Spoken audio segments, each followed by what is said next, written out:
Bonjour à tous, Bruno Marotte pour le podcast Vulgarise-moi ça. Et aujourd'hui, mon invité est le docteur en immunologie de l'Université Laval, Monsieur Yann Becker.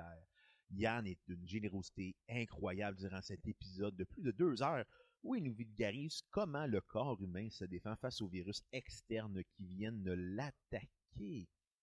Donc, dans cet épisode, Yann nous vulgarise comment le corps humain fonctionne face à toutes sortes de virus comme la COVID, le cancer, la grippe, aussi comment il réagit avec la vaccination, les médicaments et plein d'autres sujets très, très compliqués qui nous vulgarisent ça dans une très grande simplicité. On remercie le studio, bien entendu, qui produit et commandite cet épisode. Le studio, bien entendu, est le studio du podcast Couple ouvert animé par Stéphanie Vandelac et Thomas Levac. Si vous êtes intéressé à louer le studio, il y a un lien Linktree dans la description qui vous permet de louer et d'aller suivre sur les réseaux sociaux le studio, bien entendu. Si vous êtes intéressé par mes folles aventures, dans la description du podcast, il y a mon lien Linktree personnel pour me suivre sur Instagram, TikTok, Facebook, YouTube et compagnie. Aussi, il y a un lien ShakePay si vous êtes intéressé à acheter du Bitcoin. Vous recevez 20$ en cadeau avec votre premier achat avec ShakePay et je reçois 20$ en cadeau en retour. La vie est belle pour tout le monde. Aussi, si vous êtes intéressé à venir me voir en spectacle le 28 février, c'est ma soirée d'humour que je produis et co-anime avec mon ami François Quirion. Tous les deux, on est impliqués dans cette belle soirée d'humour qui a lieu au Tension, un club de shibari situé en haut du Cabaret Mado à Montréal. Il y a de l'humour, de la drague, du burlesque pendant des performances de shibari. Suivez, likez, commentez, partagez le podcast et bonne écoute à tous. Au revoir.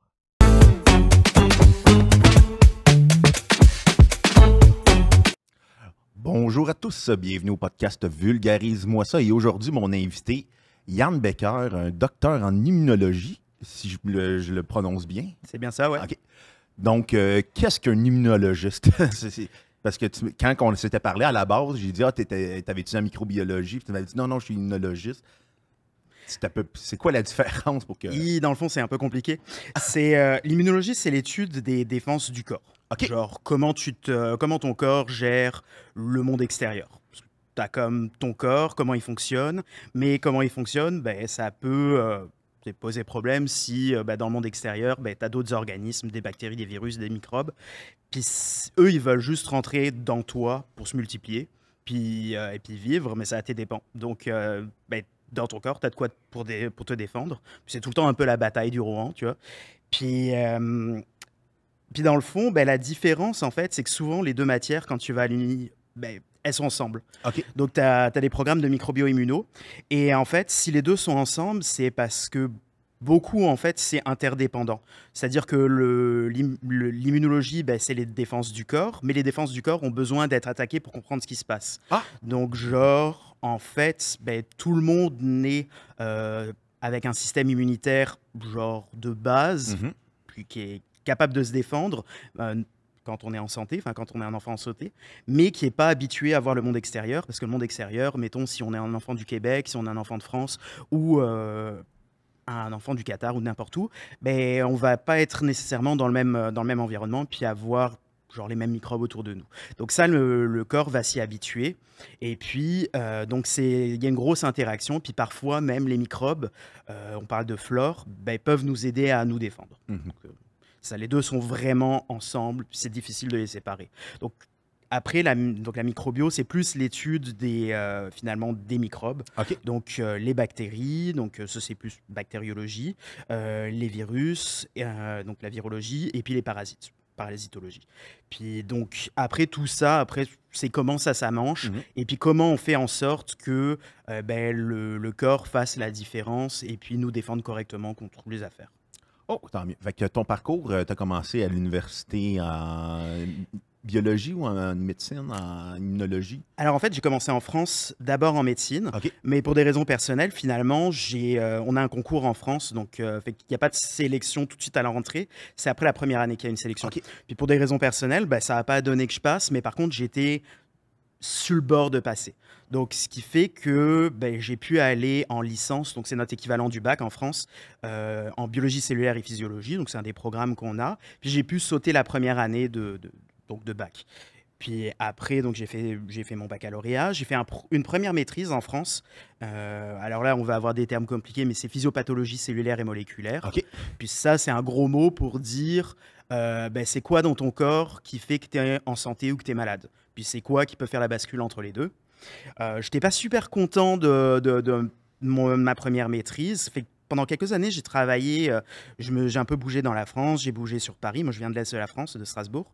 Puis, j'ai un peu bougé, j'ai fait de l'éducation scientifique, j'ai commencé un petit peu à découvrir un peu tout ça. Puis finalement, j'ai eu l'occasion de de venir au Québec pour faire une deuxième maîtrise.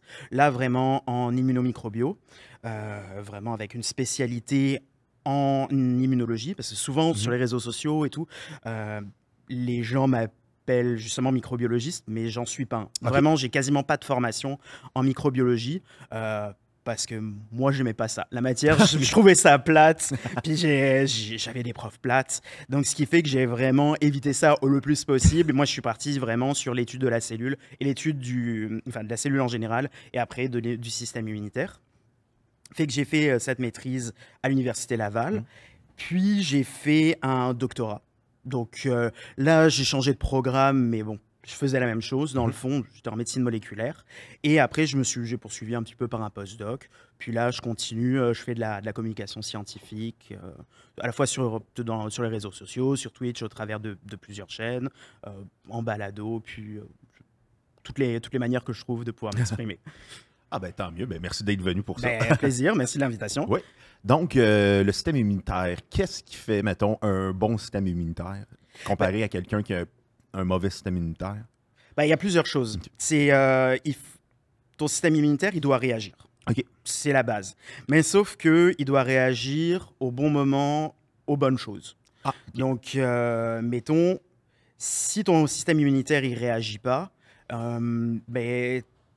n'es pas compétent en immuno, et puis finalement, tu peux être immunosupprimé, ou immunodéprimé. Il y a plusieurs niveaux. Tu peux être juste plus sensible aux infections ou vraiment rien avoir pour te défendre. Et puis là, tu es obligé d'être dans un environnement vraiment stérile et particulier. Les en bulles. C'est ça, les enfants bulles, exactement. Puis, donc là, ton système, il doit reconnaître des affaires. Parce qu'il est capable de se défendre un petit peu par lui-même sans avoir besoin de trop de reconnaissance. Il est toujours un petit peu pour prendre une image, c'est un peu comme un avis de recherche de la police. Les cellules sont spécialisées plus ou moins. Il y en a certaines qui vont juste reconnaître les bactéries, des grands types de microbes et se défendre contre, ou des cancers, ou vraiment, ils vont avoir un petit peu des grands domaines d'action, mais pas de spécialité. Puis après, justement, c'est par rapport à ce que je disais tantôt sur le fait qu'on est avec un système immunitaire un peu naïf comme ça, le reste s'habitue. C'est comme un jeu de qui est finalement, où le système immunitaire, à force de voir des microbes, se dit ça c'est un microbe qui est dangereux, ça c'est un microbe avec lequel je peux vivre, puis ça je vais me défendre, puis ça je vais pas me défendre, et puis finalement, à force de jouer au qui est avec ces microbes, il va devenir de plus en plus adapté, puis il y a toute une branche du système immunitaire qui va faire qu'il va répondre de plus en plus vite. C'est un peu ce qui se passe finalement avec le vaccin. Avec les vaccins, tu as une première injection qui dit va falloir te défendre contre ça. Et puis après, on te rajoute d'autres injections après, des rappels, pour te dire là, voilà, c'est quelque chose contre lequel tu vas devoir te défendre fréquemment, que ce soit la Covid ou n'importe quoi. Et finalement, à chaque fois que le système immunitaire va le voir, il va s'en souvenir, il y a une mémoire qui se fait, et finalement, il s'adapte pour être vraiment... il y a toute une partie qui s'adapte et pour devenir de plus en plus précise et de plus en plus efficace contre ça.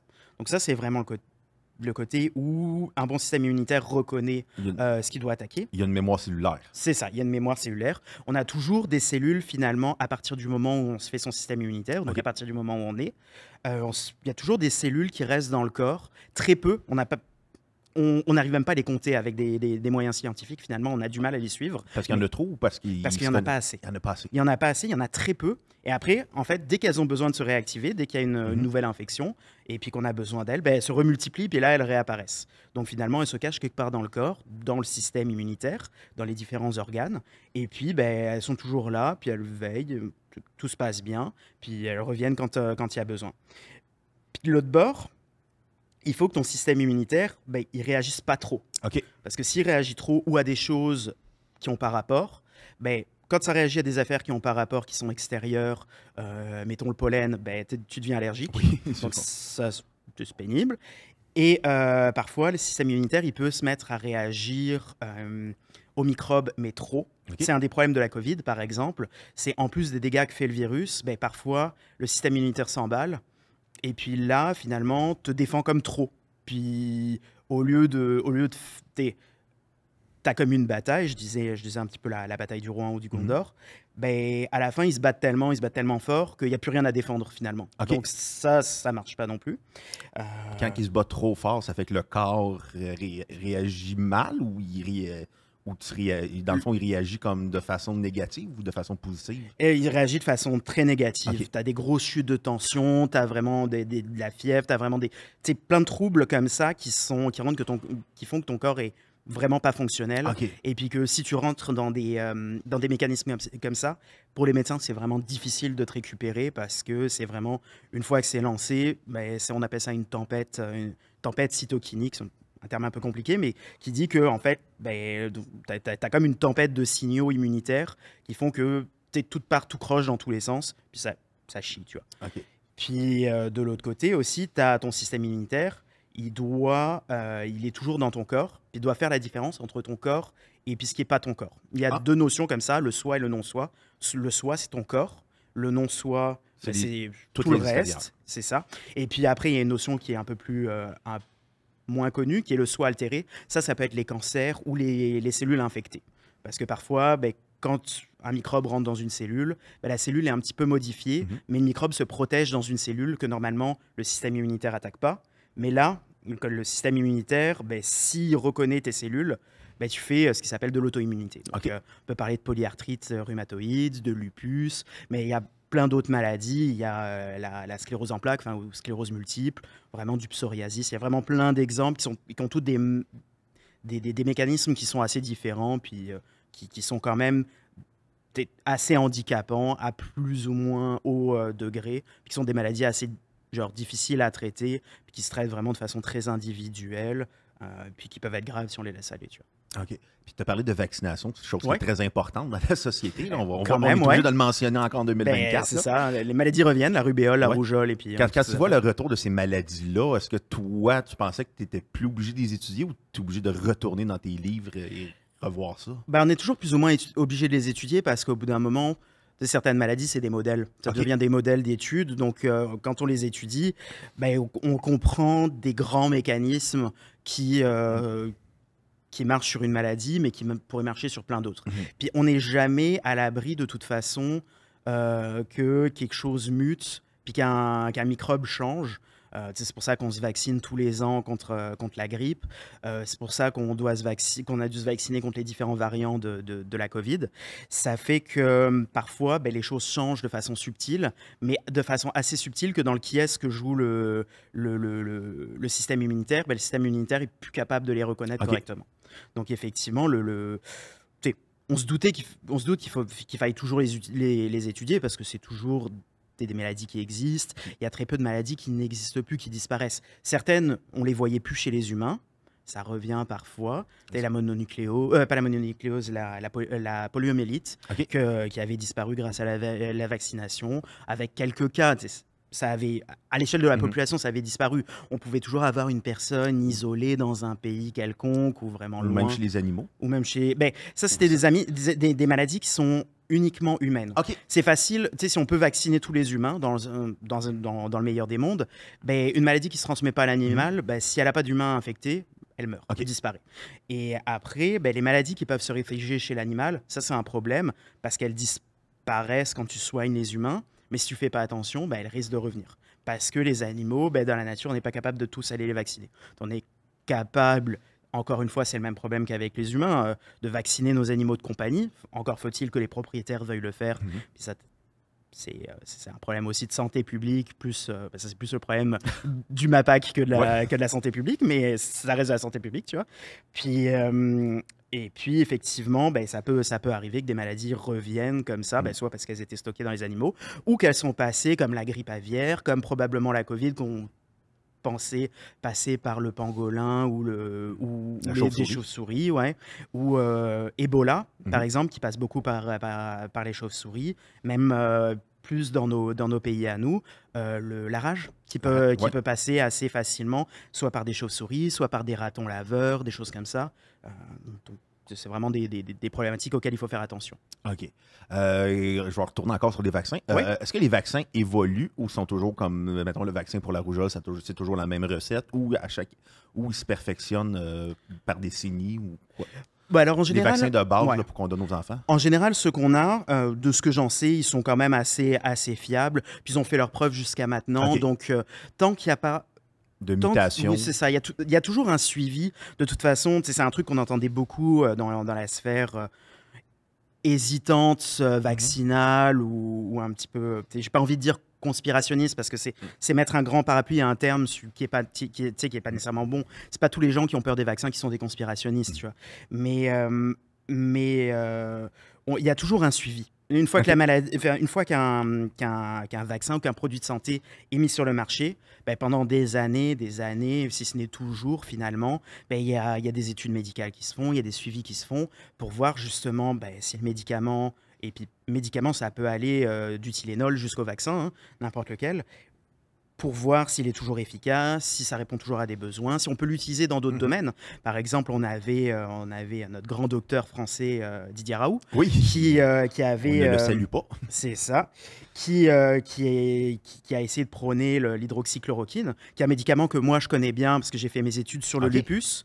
Et dans le lupus, c'est un médicament qui est beaucoup donné. À la base, l'hydroxychloroquine, c'est vraiment un médicament qui sert à soigner ou en tout cas à prévenir le Mhm. paludisme. Donc on le donnait aux colons, souvent qui allaient dans les pays avec du paludisme. Le paludisme qui est d'ailleurs une des premières maladies au monde. Je veux dire, si ce n'est pas déjà fait, c'est en passe de devenir la maladie qui tue le plus d'humains, même plus que le sida. Ah, Donc c'est vraiment une maladie qui est très très dangereuse, c'est vraiment endémique. c'est la première fois que j'en entends parler. C'est ça. Ben, on l'appelle aussi la malaria. Ah, OK, Donc oui, c'est oui. ça. Ah, OK, ouais, ça. Là, Les deux, c'est la même chose. Puis dans le fond, on avait ce médicament-là. Et puis pour des raisons avec vraiment tout un mhm. historique et puis tout un fondement scientifique, ben, c'était une bonne raison Mhm. on avait des bonnes raisons de le tester chez l'humain. Mais on sait que que c'est un médicament qui peut être dangereux. Tu peux avoir des problèmes cardiaques, des problèmes. Les patients qui prennent ça sont suivis tu sais, pour des problèmes oculaires, donc aux Mhm. yeux, etc. Donc il y a vraiment un suivi médical qui est important. Donc vraiment, il faut faire attention. Et puis là, ben, l'idée, c'était, ben, par exemple, à ce que je te disais tantôt du système immunitaire qui réagit trop ou trop peu. Mhm. Un bon système immunitaire, ben, quand il réagit ni trop ni trop peu. Et quand ça réagit trop dans le cadre des maladies auto-immunes, comme le lupus, ben, on peut donner ce médicament qui diminue la réponse immunitaire et qui calme le jeu, en OK. fait. Donc comme ça, les gens attaquent plus le système immunitaire attaque plus le corps des gens. Et donc là, justement, dans le cadre du Covid, de la Covid, ben, il y a une des parties, comme je disais tantôt, où c'est le corps qui réagit trop à, au virus, et puis qui fait que finalement, donc on réagit trop, on fait des pertes de tension, on fait vraiment tout un tableau clinique qui est Mhm. vraiment dramatique, comme ça. Et donc, le but, c'était de réutiliser ce médicament pour diminuer l'efficacité du système immunitaire, pour qu'il soit plus trop efficace. Ça n'a pas marché, il y avait trop d'effets Mhm. secondaires, mais lui s'est entêté. Donc c'est ça le problème. Mais ça, c'est un exemple de médicament qui existe, et puis qui existe dans un cadre, puis qu'on essaye, parce qu'on a des bonnes bases scientifiques pour le croire, ben, on essaye de l'exporter dans un autre domaine où ça pourrait être intéressant. Donc il y a ça qui se passe, et effectivement, on a toujours, comme je dis, ce suivi. Et parfois, ben, on arrive à tweaker les molécules. Alors parfois, ben, les sociétés pharmaceutiques, qui sont des sociétés qui veulent générer des profits, hein, on va pas, ça je vais pas rentrer dans un Non, non. propos là-dessus, mais ils ont des actionnaires et puis ils ont un mode de fonctionnement où ben, parfois ben, ils retouchent un petit peu leurs molécules, soit pour les rendre plus efficaces, soit juste pour faire un nouveau brevet. OK. Puis ça, c'est des questions d'argent. Mais par exemple, pour la vaccination contre le Covid, ben, au début, on se vaccinait contre une certaine souche, le variant alpha. Puis après, ben, on a dû changer parce que c'était plus le variant alpha. Ben, c'était plus le bon. Puis on était rendu à Delta, Omicron, etc. Et donc ben là, on était obligé, comme ça mute beaucoup, d'essayer de vacciner les gens pour que leur système immunitaire reconnaisse la dernière façon, le dernier, en fait, la dernière souche du virus. Et puis c'est pareil avec la grippe tous les ans, donc c'est ce qu'on fait. Effectivement, les choses sont adaptées, rien n'est jamais écrit dans le marbre.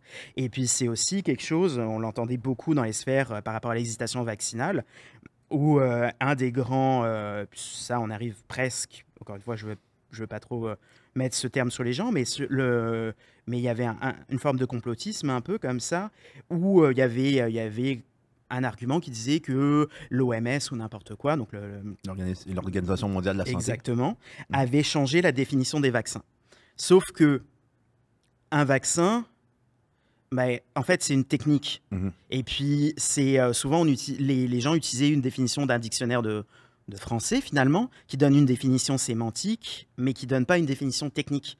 Et puis, finalement, là, on avait une nouvelle technique, les vaccins à ARN, qui induisait toute une nouvelle réalité biologique par rapport aux vaccins, et puis qu'il a fallu redéfinir techniquement pour que ça rentre dans des définitions médicales, légales, de la vaccination. Donc effectivement, c'est remis en cause dès que nécessaire, les choses sont réétudiées. Puis tu es immunologiste, c'est quoi ta maladie qui te le fascine le plus au niveau du système immunitaire? Ah, moi, ça a toujours été le lupus. Donc, pour les gens qui ont regardé un petit peu à l'époque Dr House, il avait la phrase de dire It's never a lupus. Donc, c'est jamais un lupus. Parce que le lupus, finalement, c'est une maladie donc auto-immune systémique rhumatismale. Donc, auto-immune, ça veut dire que le corps s'attaque lui-même. Donc, le système immunitaire attaque le corps. Systémique, ça veut dire que ça attaque tout le corps.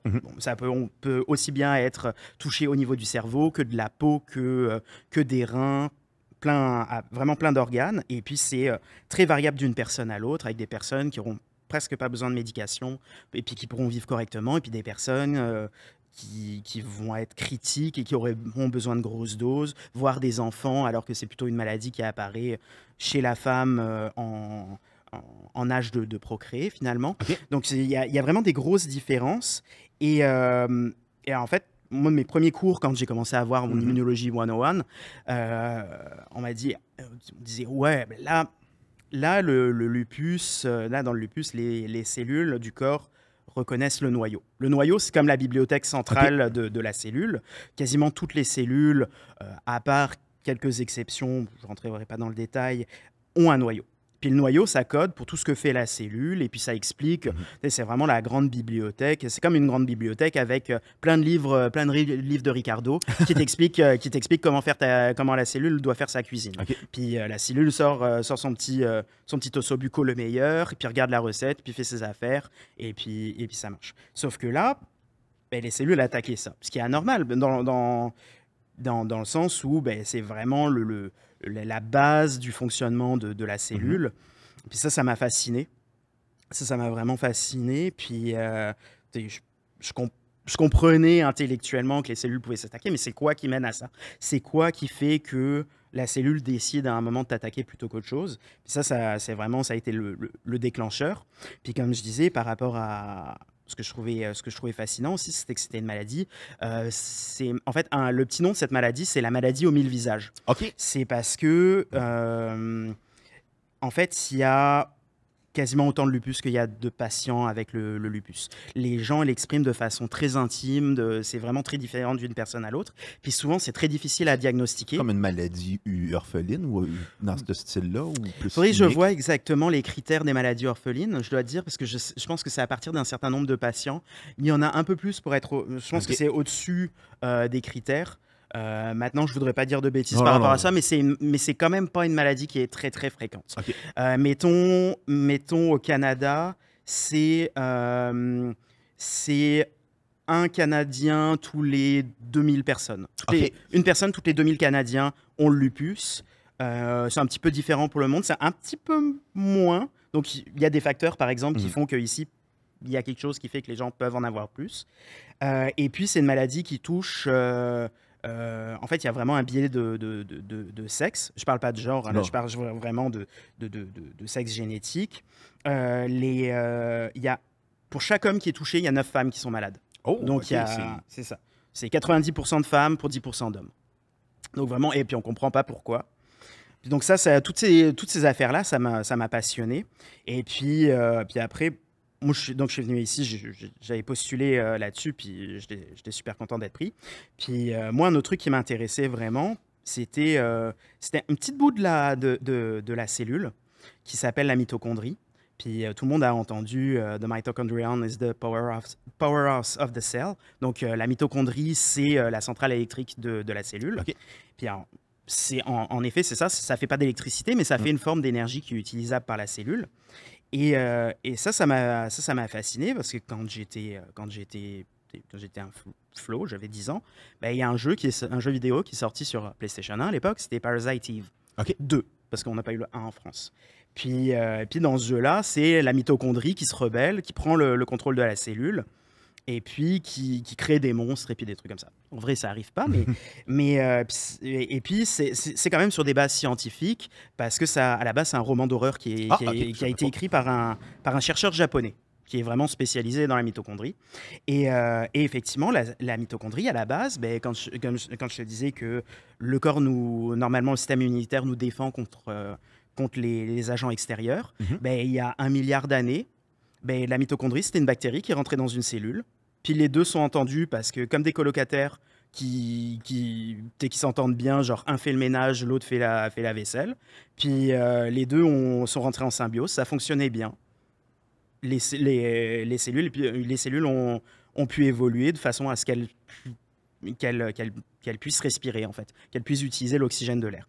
Donc c'est ça. Et puis c'est ce côté bactérie qui est resté, ben, peut déclencher le système immunitaire. Puis ça m'a comme un petit peu fucké quand je l'ai appris, tu vois. Puis ben, j'ai eu la possibilité à l'Université Laval, ben, de postuler sur un projet d'étude de l'implication de ce morceau-là de la cellule dans le lupus. Puis c'est pas mal là que ça m'a rendu, tu vois. T'es immunologiste. Je peux pas m'empêcher non plus de te parler du VIH-Sida. Ouais. C'est une maladie qui a beaucoup évolué. On a passé des années 80 on mourait presque instantanément. À aujourd'hui, on peut vivre jusqu'à temps que ce soit pas le virus qui prenne la décision. Comment tu as vu l'évolution quand tu étudié là-dedans?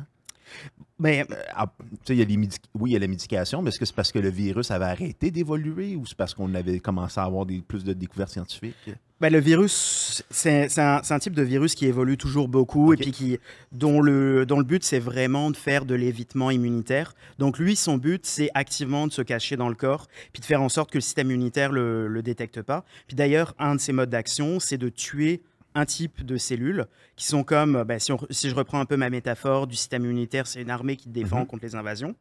Ben, ça tue comme les généraux qui organisent l'armée. Oh, okay, puis après, l'armée est toute désorganisée puis est plus efficace.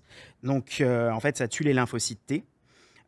Puis à partir du moment où ben, les gens qui sont infectés par le VIH, donc le virus de l'immunodéficience humaine, ont plus suffisamment de ce qui s'appelle des lymphocytes T, donc ce type de cellules, ben ils n'ont plus de réponse immunitaire. Et puis là, ce n'est pas nécessairement le VIH. Enfin, ils développent le sida, finalement, avec plein de manifestations diverses sur le plan médical. Mais en fait, ce qui les tue, ça va être qu'ils développent des cancers, des maladies auto-immunes, des infections opportunistes, plein de choses. Au fait qu'ils ont leur système immunitaire relâché. Exactement. Donc, ils sont plus capables de se défendre contre leurs cellules qui deviennent scrap, qui marchent plus, qui sont toutes croches. Donc les cancers, ils sont plus capables de se défendre non plus contre les autres organismes, les microbes qui veulent profiter du corps pour se multiplier. Donc ça évolue tout le temps. Okay. Ça fait partie de ce type de microbes, que c'est vraiment toujours un peu en constante petite évolution comme ça, petite évolution, puis ça essaye de trouver toujours la petite croche qui va leur permettre d'éviter puis de se multiplier. Après, au fil du temps, ce que j'ai vu, je ne suis pas spécialiste de la question sur le plan historique, mais on a déjà vu historiquement à la base, par exemple, le sida, quand ça a été découvert, quand ça a commencé à être décrit médicalement, au début, on ne savait pas nécessairement que c'était un virus, on ne savait pas exactement ce que c'était, on savait juste que c'était des personnes dont le système immunitaire ne marchait plus et qui manquaient ces cellules-là. Puis on s'était rendu compte qu'à une époque, c'était beaucoup la communauté gay qui en était malade. Et ce qui fait qu'il y a eu un terme qui est dégueulasse, qui est apparu. C'était au début, on a appelé la maladie le GRID, le Gay Related Immune Disease. Ah, ok, moi j'avais entendu le cancer gay aussi. Le cancer gay aussi, Ouais. ça c'est plus une version francophone, Ok. effectivement. Et puis donc, et puis sinon le GRID, c'est donc la maladie immunitaire liée à l'homosexualité. Et effectivement, dans le fait des relations gays, puis surtout des relations gays, donc Anal. oui, c'est ça, de pénétration anale, effectivement, c'est un facteur de risque, mais c'est pas uniquement lié. Il faut pas Non. c'est ça. Il faut pas accuser la communauté c'est ça. Seringue usagée. Par seringue usagée. À l'époque, il y avait les transfusions sanguines. Exactement. Il y a plusieurs méthodes. Il y a plusieurs façons de l'attraper, malheureusement.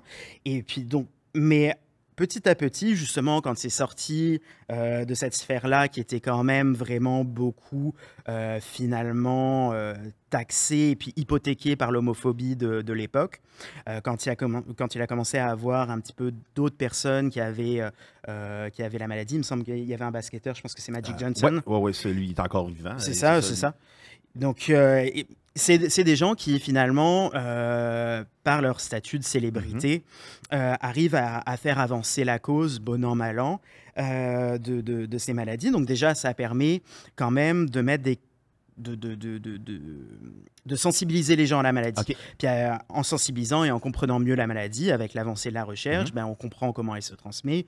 À force de comprendre comment elle se transmet, on peut comprendre comment s'en protéger. Et dans tout ça, on peut créer des médicaments. Puis en fait, c'est pas mal que si on en meurt de moins en moins, finalement, la protection s'est améliorée. Il y a vraiment eu des grosses campagnes et puis des gros organismes de bienfaisance ou des organismes communautaires. Il y a l'évolution de la science aussi qui a été... C'est ça. Donc vraiment, il y a à la fois le côté technique, scientifique et le côté sociétal, parce que les deux, à un moment... Enfin, la science, c'est pas ça n'existe pas seul. Okay. Il faut que ça s'inscrive dans une utilité pour la société. Parce que malheureusement, la science, ça coûte de l'argent. La science, il faut que ça ait une utilité. Parfois, il y a des choses, on ne sait pas encore à quoi elles servent. Et puis, c'est juste des problèmes qu'on observe. Puis, on se gratte la tête dessus pour les comprendre. Puis ça, c'est correct aussi, parce que le but, c'est de comprendre le monde. Mais souvent, on va vouloir, surtout en sciences naturelles ou en sciences biomédicales, répondre à des besoins. Okay.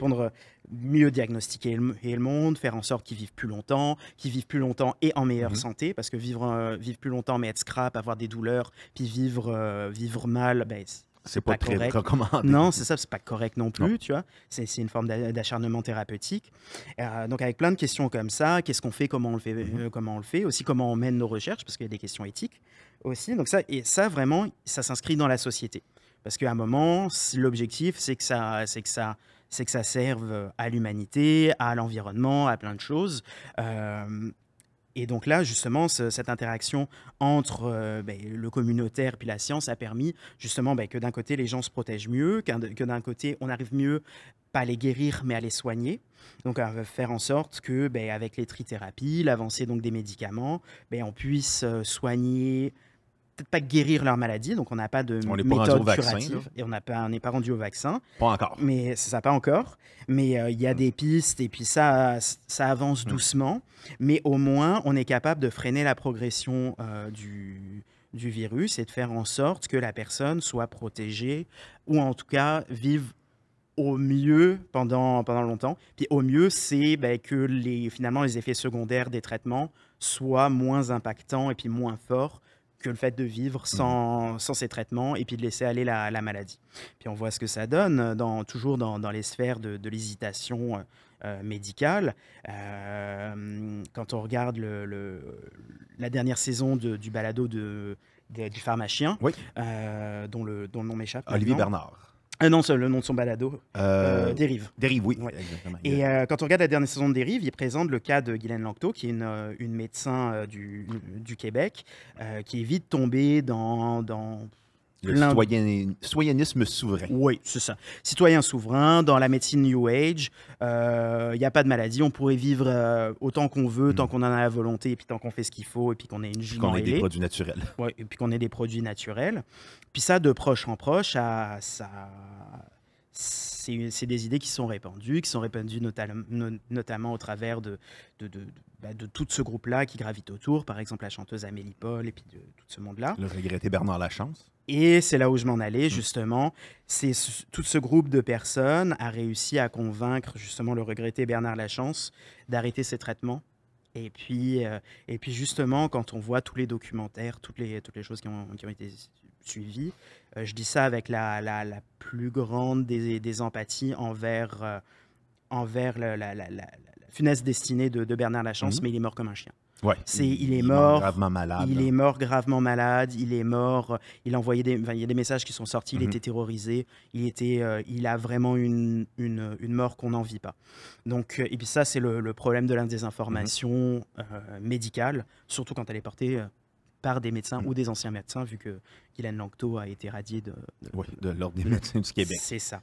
Donc effectivement, c'est un problème. Et on est toujours, finalement, à lutter en sciences et en médecine contre justement cette désinformation, et puis justement toujours pour faire avancer les techniques, jamais au prix de l'humain. OK. Il faut toujours qu'il y ait une certaine dose d'éthique, qui est justement toute cette partie sociétale dont je parlais avant, qui fait que on essaye de faire au mieux pour le mieux, et puis pour la communauté, tout en prenant en compte l'impact environnemental si possible, l'impact économique, l'impact plein de choses. Et comment, en tant qu'immunologiste, tu réagis face à toute la désinformation, face au vaccin? Est-ce que tu te sens obligé d'éduquer les gens? Tu te sens obligé d'argumenter, ou tu le laisses aller parce que tu te rends compte que ça ne vaut pas la peine? Je te dirais que je suis passé vraiment par plusieurs étapes. OK. Au début, ça m'énervait beaucoup. C'était parce que pour moi, c'était mon éducation.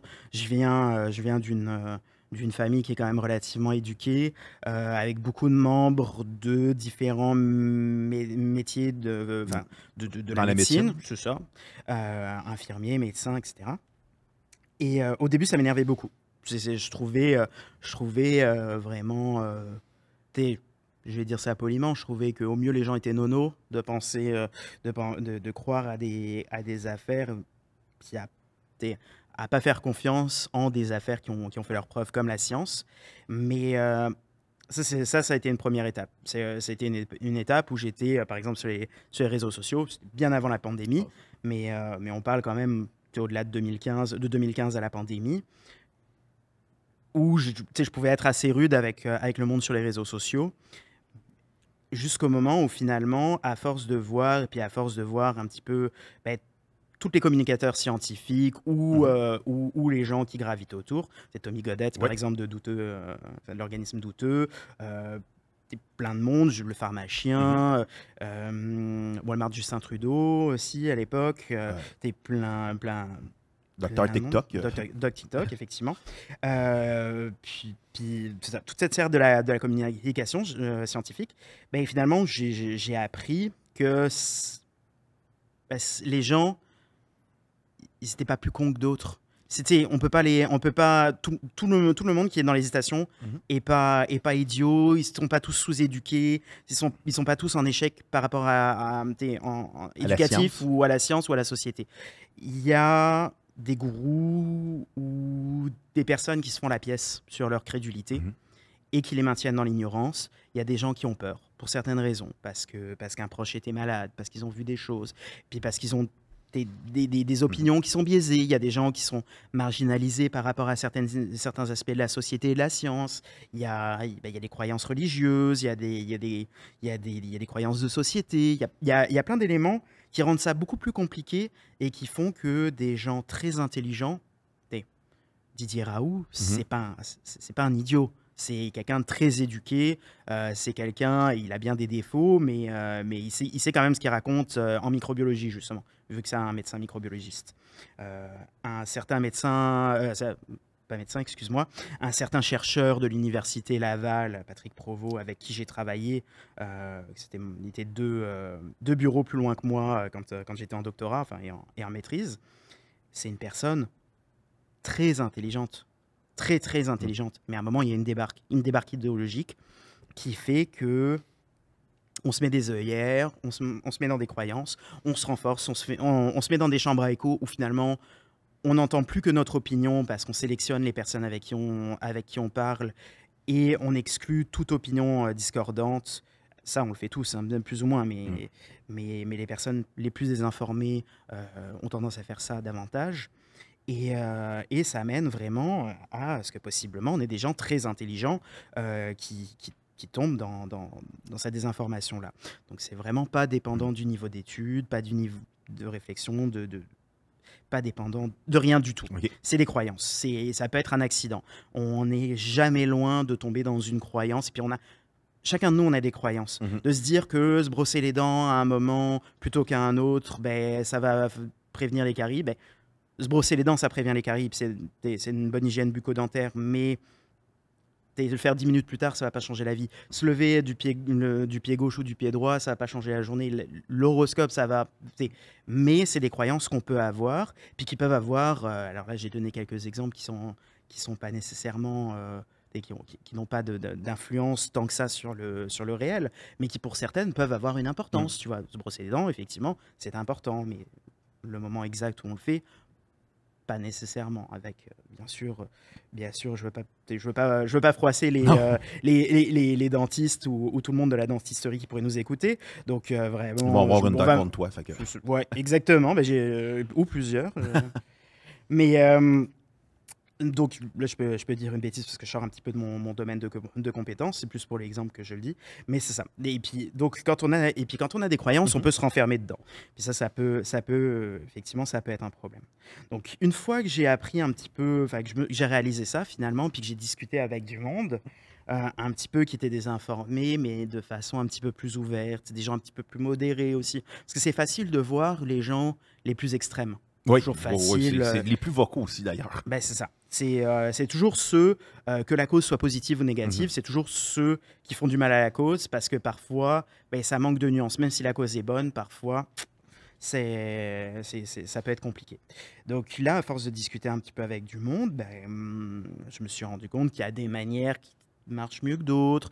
L'empathie, pouvoir comprendre si une personne au travers de son discours, si on peut trouver qu'elle exprime des peurs ou des incertitudes ou certains éléments, ben, on peut avoir justement des marques d'empathie, de reflets, justement pour comprendre un petit peu d'où viennent ces affaires et puis justement plus travailler sur ces affaires-là. Par exemple, sur Twitter, à une époque, Feu Twitter, là, ouais. qu'on ne conseille pas d'aller. C'est ça, exactement. Ben, Twitter, c'est la seule chose que j'ai décidé de deadnamer. Je ne dénamerai jamais une personne, mais Twitter, j'ai décidé que ça resterait pour toujours Twitter. Je vis dans mon monde. Moi, je refuse d'embarquer dans Twitter depuis que c'est Elon Musk. Oui, non, ça vaut pas le coup. Beaucoup de désinformations sur les vaccins là-dessus maintenant. C'est ça. Beaucoup de désinformations sur tout, en fait. Beaucoup de... Et il y avait une personne qui m'a chalé, puis qui disait oh ben ma mère a 96 ans, je sais plus exactement, mais une personne très âgée, elle n'a pas été vaccinée et puis elle est passée genre top shape au travers du confinement de la... Puis là je lui dis ben après cette ostinée, je lui dis ben je suis très content d'apprendre que votre maman est en bonne santé, puis je vous souhaite ainsi qu'à elle, la meilleure des santé possibles. Sauf que votre cas n'est pas représentatif de 7 milliards d'individus sur la planète. Et là, vous rentrez dans des biais, des sophismes qui sont difficiles. À un moment, la science fait des statistiques, des chiffres, des pronostics, puis il y a plein d'outils pour pouvoir justement sortir des petites échelles et puis des cas comme ça qui veulent pas dire quelque chose, enfin, qui veulent rien dire, pour pouvoir voir la grosse image. Donc, mais je souhaite à votre maman de rester dans la meilleure des santé pendant le plus longtemps possible. Puis là, la personne, ça l'a calmé. Puis en fait, mon analyse de la situation, c'est peut-être faux, et puis c'est peut-être que la personne a compris que peut-être j'étais plus modéré, ou je sais pas. Mais à partir de ça, la personne s'est calmée. Je me suis dit, ah ben peut-être que finalement son anxiété, c'était que sa mère puisse avoir un problème de santé lié à la Covid et puis que finalement c'est ça qui lui fait peur. Puis souvent c'est ça, il y avait un documentaire qui s'appelle Q Into the Storm. OK, sur QAnon. Ouais, sur QAnon, et qui expliquait que QAnon c'était une accrétion de plein de peurs et puis de plein d'éléments, mais souvent qui était nourri où les gens prenaient pas tout nécessairement tout ce qui vient de QAnon, mais qui prenaient un élément qui les touchait. Par exemple... c'est comme un buffet de désinformation. C'est ça. Par exemple, tout ce qui va être les enfants qui sont enlevés, voir les abus sexuels sur enfants ou les choses comme ça. Ben, c'est des gens qui ont possiblement eu des problèmes eux-mêmes. Ou qui connaissent du monde. Ou qui connaissent du monde, ou qui ont eu des problèmes avec, je ne sais pas comment ça s'appelle, mais l'équivalent américain de la DPJ. OK. Donc, ils vivent dans des peurs par rapport à leurs enfants à eux et puis qui les extrapolent à tout le monde. Donc, il y a des peurs comme ça que les gens vivent. Et puis, à un moment, pour discuter avec et puis justement réintroduire un petit peu de modération, ben, c'est ça qu'il faut essayer de comprendre. Donc, ça a été ma deuxième étape.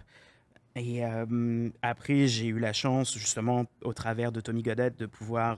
t'exprimer publiquement. C'est ça, m'exprimer publiquement. D'où que je t'ai connu, d'ailleurs. Ben, c'est ça. À travers la chaîne de Douteux sur Twitch. C'est ça. Puis la première fois où je me suis vraiment exprimé en tant qu'immunologiste publiquement dans autre chose qu'un document académique, c'était en septembre 2021, je pense, à Richmond pour le débat citoyen avec Joe Lindigo.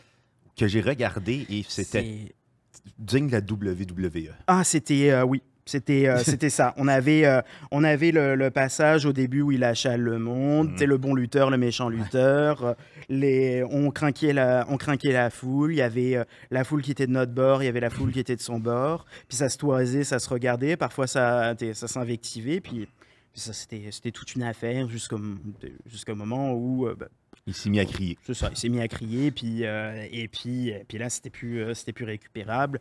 Puis après, on a eu son acolyte, là, Jean... Je sais plus quoi, là. Jean Muffin. Jean Muffin, Jean Clérieux, un truc comme ça. Le chef d'un parti politique obscur au Québec. C'est ça, qui est venu nous expliquer, qui est venu essayer de discuter avec moi, en faisant semblant d'être modéré, puis en exprimant des craintes ou des propos antisémites. OK. Sous couvert de on est passé de l'immunologie à l'antisémite. Ah oui. On est passé de 0 à héros de projet orange. Ah ouais.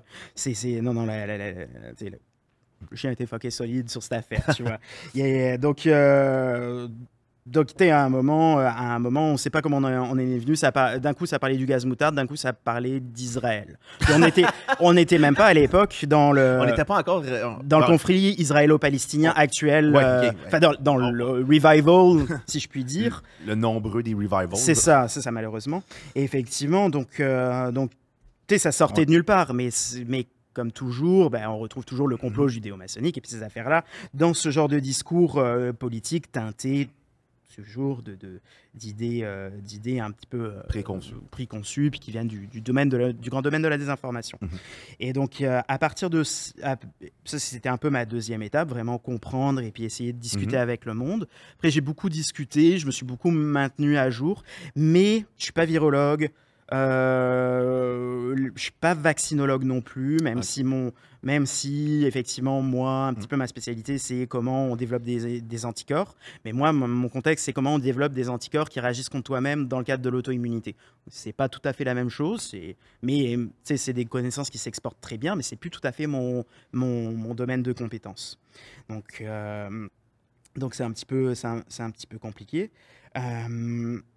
Ou ça peut être un petit peu compliqué parfois, parce que je n'ai pas accès à toutes les bases de données, je n'ai pas accès à tout le savoir technique très spécifique pour certaines affaires. Donc, il y a eu une période où là, j'étais vraiment beaucoup dans l'explication, le calme, la modération. Puis, passer ça, finalement, les gens qui doutaient sont soit sortis vraiment de cette hésitation-là, soit sont renforcés. Okay. Puis là, on est un peu dans une époque après Post-Covid, post-Covid, tu sais, la Covid, ça a pété en mars 2020. Là, on est rendu 4 ans après. Puis ceux qui restent, c'est des gens qui sont vraiment très désinformés, très profondément, tu sais, qui ont bu le Kool-Aid et puis qui continuent à y croire. Ouais, qui continuent à y croire et puis qui sont vraiment... Là, il y a vraiment... Ça demande un travail de déconstruction que c'est pas à moi de faire. Okay. Il y a aussi un truc qu'il faut se dire, quelque chose qu'il faut se dire quand on essaye de communiquer la science, c'est que on va pas convaincre le monde. Okay. Le but, c'est pas de convaincre c'est pas de convaincre la personne ou les personnes qu'on a en face de soi. Parce que rendu en 2024, par exemple, les personnes en face, c'est difficile d'en sortir. Le but, c'est de laisser des traces d'un discours à la fois scientifique et mesuré, et d'une interaction qui est aussi courtoise et polie qu'on puisse le faire.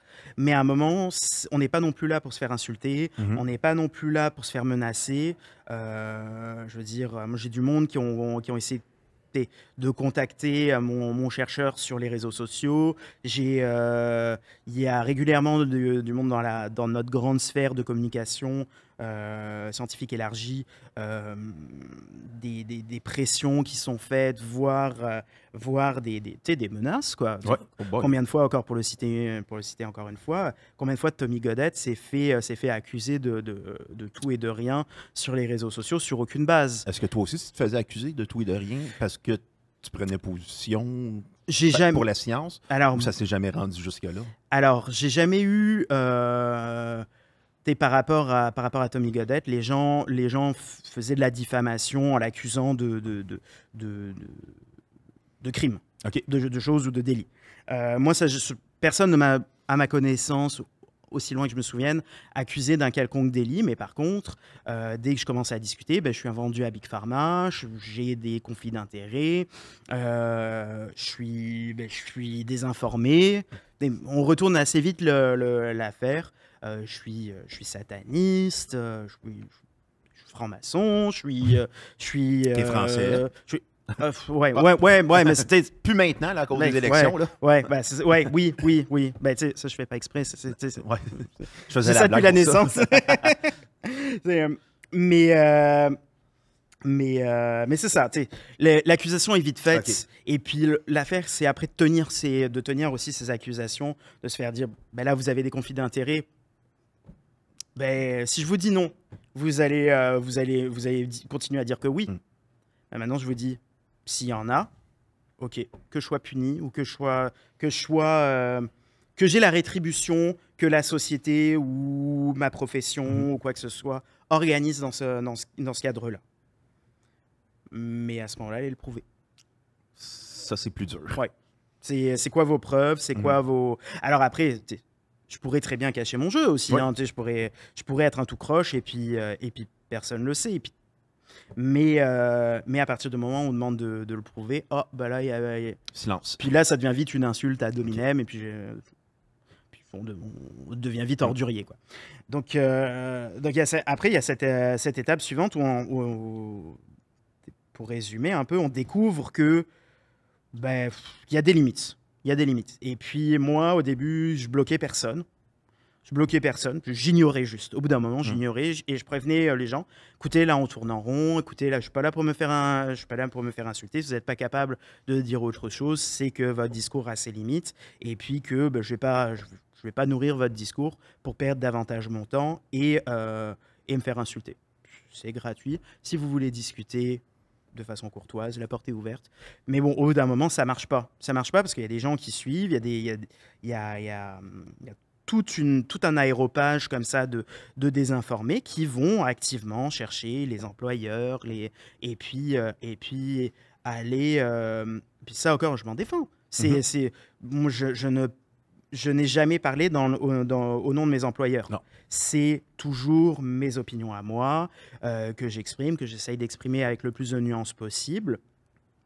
Mais le reste, que ça soit à l'université ou depuis, mes opinions sont fondées quand j'étais à l'université par l'éducation qu'on m'a donnée à l'université. Donc, c'est sûr que c'est difficilement séparable, mais je ne parle pas au nom de l'université Laval. Je ne parlais pas au nom de l'université de Strasbourg. Je ne parle pas au nom d'aucun de mes employeurs. Je parle en mon nom de Yann Becker, immunologiste. Voilà, publié, avec mes références, on peut les trouver sur Internet, on peut trouver mes publications, on peut trouver mon brevet, on peut trouver plusieurs affaires, puis ça s'arrête là. Donc là, au bout d'un moment, il faut couper les ponts, et puis il faut savoir qu'il y a des gens qui sont soit nuisibles, parce que ça va toujours être un bruit de fond, puis on va tout le temps les voir parce que dans l'algorithme des réseaux sociaux, c'est fait pour ça nourrit cette affaire-là. Donc, tu vas avoir les plus vocaux, les plus véhéments qui vont revenir tout le temps et puis qui vont te voir. Donc, au bout d'un moment, il faut les bloquer pour voir autre chose. Et puis, ça permet aussi à un moment tout ça, de se développer, de voir de nouvelles choses. Et puis, parfois, donc on développe ça. Et puis, je pense que la dernière étape aussi, c'est à un moment, au début, on se confronte beaucoup au négatif. OK. De dire, là, il y a des désinformateurs, là, il y a des gens qui souffrent, il y a des gens il y a des victimes, il y a des perpétuateurs, il y a des bourreaux, il y a des gens qui en profitent. Mais à un moment, il faut se dire aussi, oui, mais si on court toujours après le négatif, on montre jamais les avancées. Okay. C'est quoi la beauté, justement, de cette science qu'on avance? On sauve des vies. En tout cas, les personnes qui administrent, les personnes qui permettent de créer les vaccins, depuis le chercheur, depuis le technicien de laboratoire, depuis la personne même qui nettoie les sols, depuis le technicien de surface des laboratoires, tout le monde a son petit rôle à jouer ou son gros rôle à jouer. Et puis, c'est important. Et puis après, effectivement, toujours avec l'aspect sociétal, on joue chacun un petit peu notre rôle. Puis, on voit petit à petit que finalement... même si ça tend à revenir, grâce au vaccin, on a réussi à éradiquer des maladies. On vit plus vieux qu'avant. On vit quand même un petit peu en meilleure santé. On a troqué des maladies qui nous faisaient mourir jeunes contre peut-être que, effectivement, comme on meurt plus vieux, on a plus de cancers, de maladies neurodégénératives, mais on vit quand même beaucoup plus vieux. On a moins d'enfants qui meurent. Et puis, à un moment, ça célèbre aussi. C'est des belles affaires. Et la science, c'est pas toujours courir après des échecs, de se dire il y a X% de la population qui n'est pas vaccinée. Quand tu peux regarder, il y a 100 moins X% de la population qui est vaccinée. Donc après, c'est un petit peu... Faut apprendre à regarder ça, faut apprendre à prendre des pauses aussi. Donc vraiment, l'opinion qu'on a, et puis je pense que aussi la façon de communiquer, à la fois de la part des scientifiques, des communicateurs scientifiques et des personnes du grand public, que ce soit du grand public informé normalement ou des gens qui sont prises avec de la désinformation, évolue. OK. Puis on se place toujours les uns par rapport aux autres. Et je pense que quelque chose qu'on va retenir par rapport à ça, c'est justement dans le cadre académique, on est vraiment très peu formé, à moins qu'on s'enligne vers un métier de communicateur scientifique, mais c'est des programmes qui sont assez rares. C'est très difficile d'apprendre à communiquer la science. Ah oui? Parce qu'il y a trop de choses ou parce que c'est complexe puis c'est dur à vulgariser? Ou il y a trop de micro-détails pour dire, mettons, ça prend comme pour comprendre, mettons, le cancer, si tu connais pas ce détail-là, tu peux pas le comprendre? C'est les deux. OK. Il y a l'affaire que quand on a une formation professionnelle, on apprend des termes techniques, quel que soit le métier. Mais là, et puis les termes techniques ont une réalité qui est pointue. Okay. C'est comme je disais tantôt, par rapport au fait que les personnes désinformées se plaignaient, ou en tout cas blâmaient l'OMS d'avoir changé la définition des vaccins. La définition des vaccins a été changée parce que ça englobe une nouvelle réalité technique. C'est pas juste une injection de quelque chose qui fait développer des anticorps. C'est un peu plus que ça. Et puis ce qu'on injecte est différent parce que maintenant il y a l'ARN, etc. Donc il y a des définitions qui changent. C'est toujours un petit peu mouvant. Et puis les mots sont précis. Ça aide avec un mot ou une réalité à pouvoir dire quelque chose que si on l'expliquait en français courant, on utiliserait toute une périphrase compliquée pour l'expliquer. Et puis qu'on pourrait perdre le monde. Donc ça, c'est compliqué parce qu'il faut essayer d'expliquer ce jargon technique à des gens qui n'ont pas le jargon. Puis c'est facile de se retrancher derrière le jargon parce que parfois, c'est le truc de dire moi je suis professionnel, moi je suis formé, vous êtes des ignares. Puis ça, c'est pas la bonne démarche, encore une fois. Ça, c'est insulter le monde. Quand on insulte le monde, les personnes qui reçoivent le message s'enferment. Ouais. Donc, le but, c'est de trouver une bonne méthode de communication qui nous est propre. Moi, j'aime ça, les métaphores, j'aime ça, les images. C'est pour ça que je parlais du petit livre, de la petite bibliothèque de Ricardo, de la bataille du Gondor, et puis tout ça. C'est que ça aide à comprendre. Et puis après, il faut essayer de limiter ce qu'on explique à un petit cadre. Ça permet d'éviter toutes les aléas, toutes les choses tellement techniques que ça prend des années de formation à quelqu'un qui est spécialisé pour l'apprendre. Et puis qu'on ne peut pas rattraper en 5 minutes quand on explique à quelqu'un comment ça marche. Donc il faut savoir sélectionner ses termes et sélectionner son contexte et répondre à la question. Et aussi, il y a aussi une question tout simplement que... Mais quand on a une formation, souvent, le monde académique s'aime bien. Okay. On a tendance à se claquer les bretelles, on se trouve bon, puis on aime bien, il y a un entre-soi. On aime bien se comprendre, on se serre la main en colloque, on se dit des mots compliqués, on parle de polysaccharides, de choses comme ça. On utilise nos... Tu viens de dire un mot compliqué, j'ai pas compris. C'est ça, des sucres. Ah, ok. C'est ça, c'est plein de molécules de sucre à la suite. Mais c'est juste un exemple. Mais c'est ça, on aime utiliser nos mots compliqués que nous, entre nous, on comprend la plupart du temps. Ou que pour nous, même si on ne les comprend pas, c'est facile de rattraper le retard parce qu'on a quand même tout un background qui nous permet de le comprendre. Mais la personne, le grand public, elle n'a pas nécessairement. Puis il y a comme ça, il y a comme une arrogance de dire « nous, on est formés, on ne va pas vous expliquer en 5 minutes ce que nous, ça nous a pris des années. » Oui et non. On ne va pas tout réexpliquer, puis la personne, on n'en fera pas un immunologiste, un microbiologiste, un généticien ou n'importe quoi. Comme c'est pas parce que la personne a sorti justement son petit livre de Ricardo, puis son pâté chinois le meilleur, que ça va devenir un chef étoilé, tu vois. Donc, c'est comme ça dans tous les métiers, mais il y a des abords qui permettent de comprendre un petit peu, puis d'éveiller la curiosité. Puis quand on en comprend un peu plus, on n'est pas obligé de tout comprendre, mais quand on est un petit peu curieux envers les choses, ça aide à justement pas s'enfermer dans des idées préconçues, puis ce genre de choses qui nourrissent la désinformation. Et donc, il y a cette arrogance, puis parfois c'est compliqué d'aller dire au monde, je me suis fait dire vraiment souvent à l'université, à quoi ça sert d'aller leur expliquer, ils y comprennent rien de toute façon. Oui, ils y comprennent rien, mais... Mais il faut l'expliquer pour qu'on comprenne. Moi, je suis étudiant au doctorat. J'en ai jamais eu, mais je pourrais avoir une charge de cours. Toi, tu es chercheur, donc tu as une charge d'enseignement. Le but, on ne va pas enseigner... C'est sûr qu'on n'enseigne pas au grand public, encore une fois, comme on enseigne à des étudiants à l'université. Mais on peut leur rendre accessibles des notions, démystifier des choses, comprendre un petit peu mieux ce que c'est que le cancer, comprendre un petit peu mieux ce que c'est que la Covid, et puis le réchauffement climatique pour sortir un peu des sciences médicales ou n'importe quoi. Ça aide à comprendre, ça aide à expliquer au monde, par exemple, je parlais un petit peu de la communauté LGBTQ, de LGBTQIA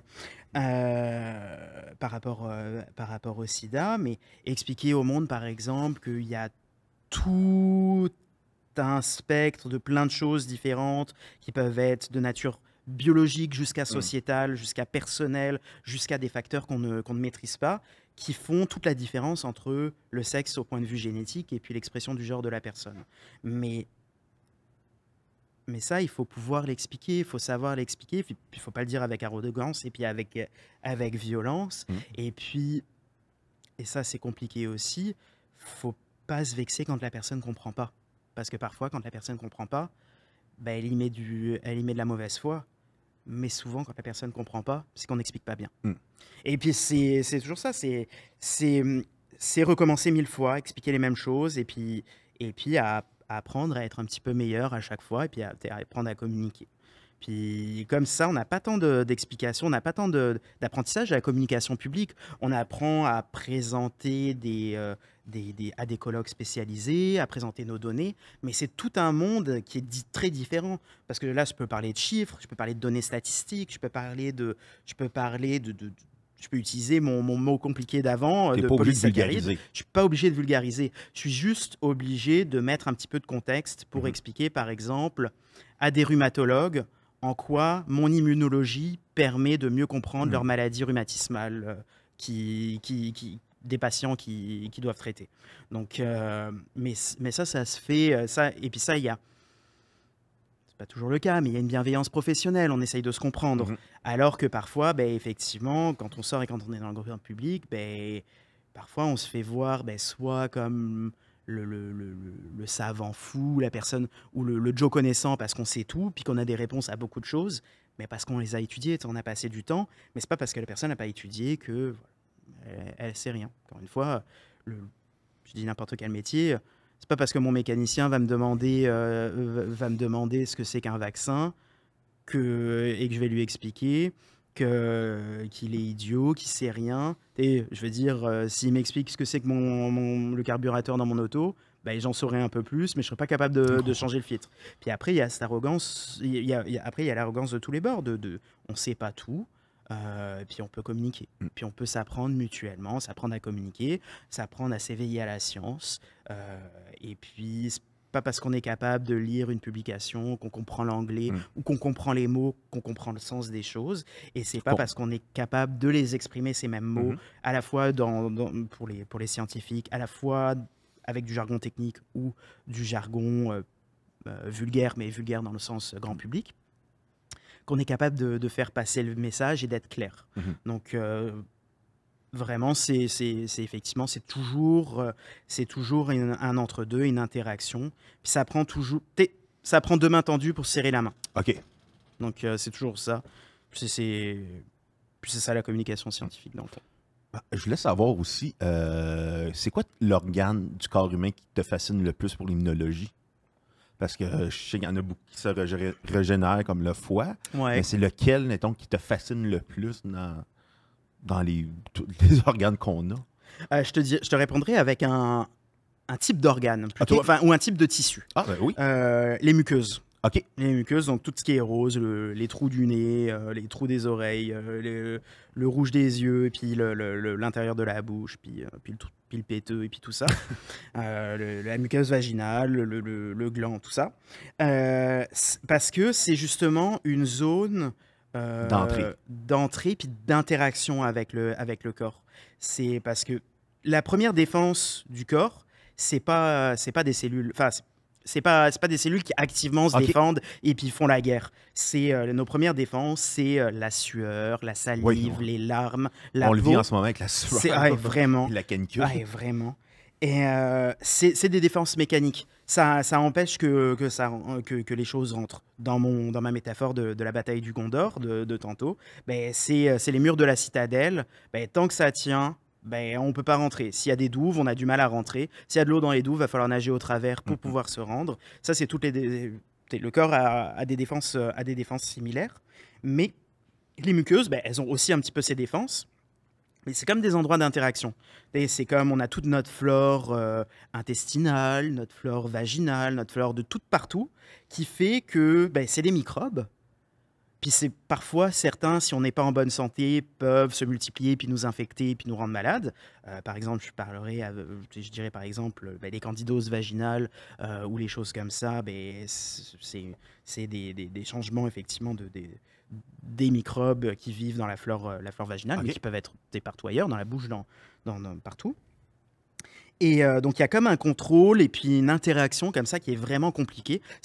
En plus, c'est pas du tout mon domaine de l'immunologie, mais il y a tout un domaine comme ça entre le corps et puis ce qui est plus du corps, et puis toute une interface qui se régule et puis qui interagit justement pour que le corps choisisse finalement qui va garder autour de lui, puis genre c'est un peu les ennemis de mes ennemis sont mes alliés. Okay. Donc le corps va sélectionner, un peu favoriser, mettons certains microbes qui va faire que d'autres microbes qui sont pires ou qui peuvent nous rendre malades ça va éviter que ces microbes-là s'installent, alors que les microbes qui sont cultivés par le corps nous rendent normalement pas malades.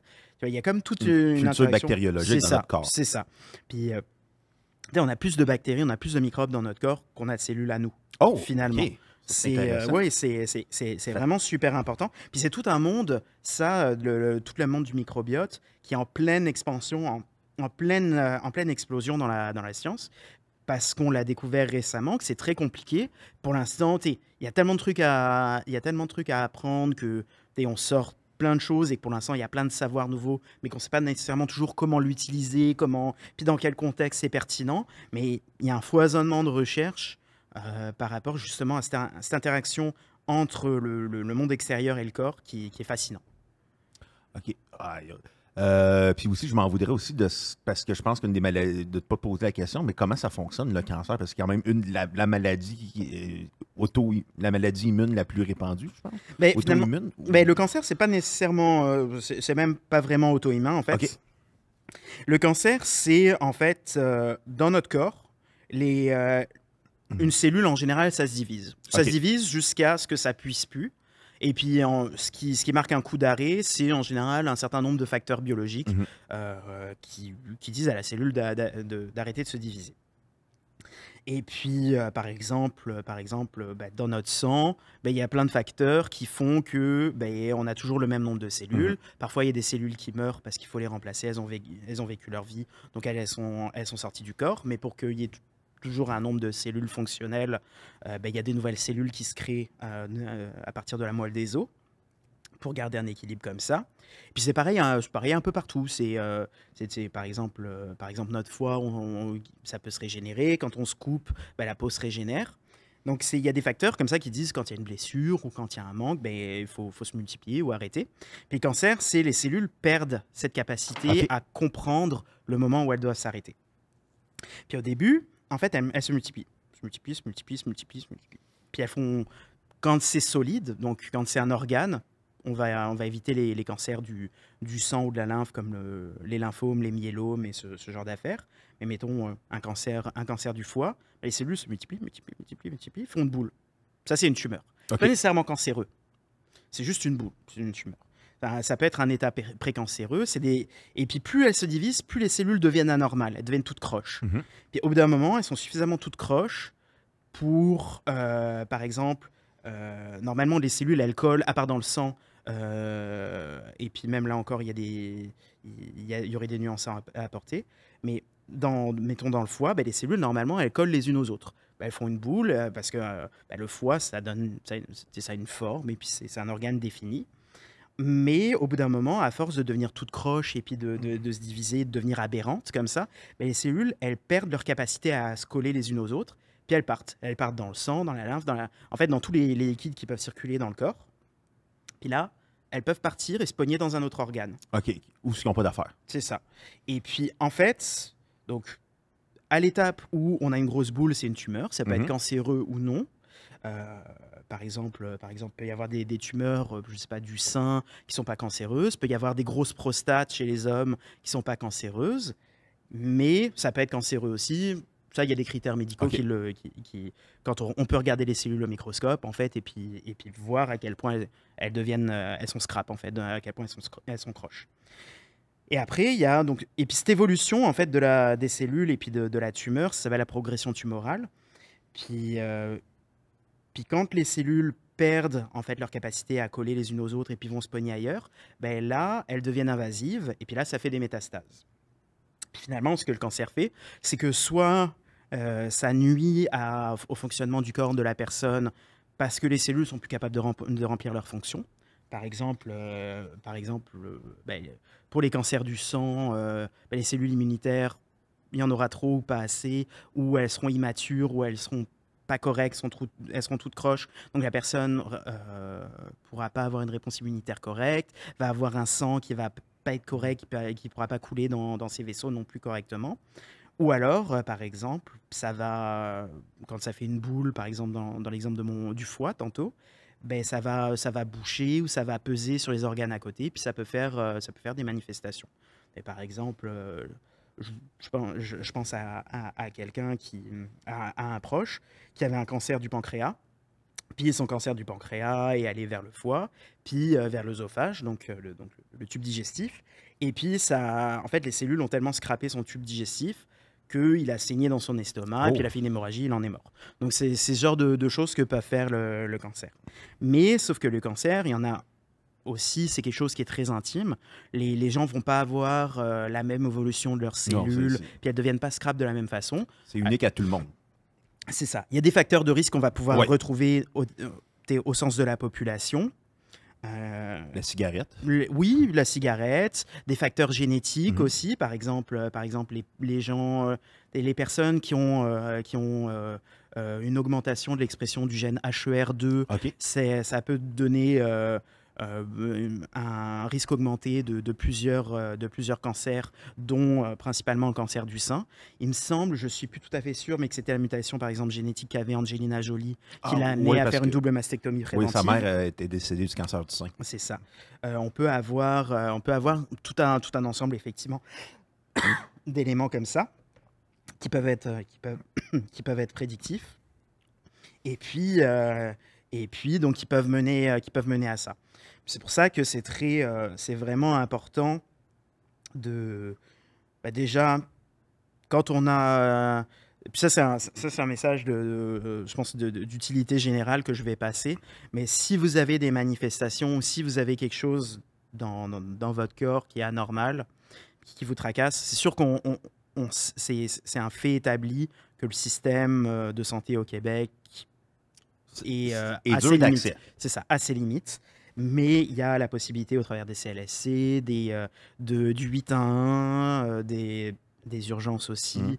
Puis, malheureusement, avec les coûts qui viennent avec, du privé, de pouvoir avoir quand même des diagnostics, c'est sûr, avec des délais. Mais faut pas se dire que c'est parce qu'il y a des délais qu'il faut slacker sur quelque chose qui est anormal.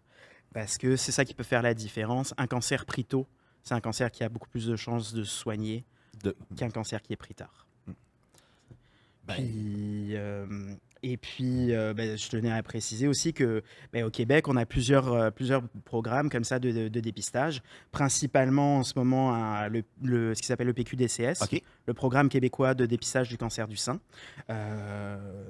qui invite les femmes maintenant j'ai un doute, de la quarantaine à 74 ans à se faire faire des mammographies aux 2 ans, donc des examens de dépistage aux 2 ans. Si on voit quelque chose, elles pourront aller vers un dépistage un petit peu plus intense, et puis qui permettent de trier un petit peu les personnes en fonction de leur risque. Il y a depuis pas longtemps un programme de dépistage du cancer du côlon où il suffit de faire caca dans une petite boîte et puis de ramener ça. Enfin, il y a une petite boîte qu'on nous donne et puis de ramener ça au centre. Puis on peut faire une analyse, voir s'il y a du sang dans les selles de la personne et si la personne devrait même aller vers plus d'examens. Il y a des campagnes comme ça qui sont vraiment importantes et puis auxquelles les personnes vraiment qui pourraient y participer devraient grandement ont tout à gagner à participer. Merci beaucoup, Yann. Le podcast se termine malheureusement. C'était super intéressant. J'en aurais pris pour 8 heures.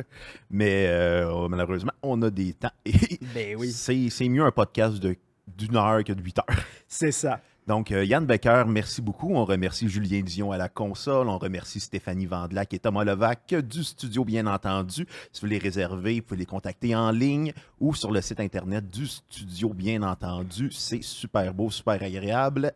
Et en plus, il y a de la bonne eau. Je vous remercie et à la prochaine. Au revoir. Merci tout le monde. Salut. Merci.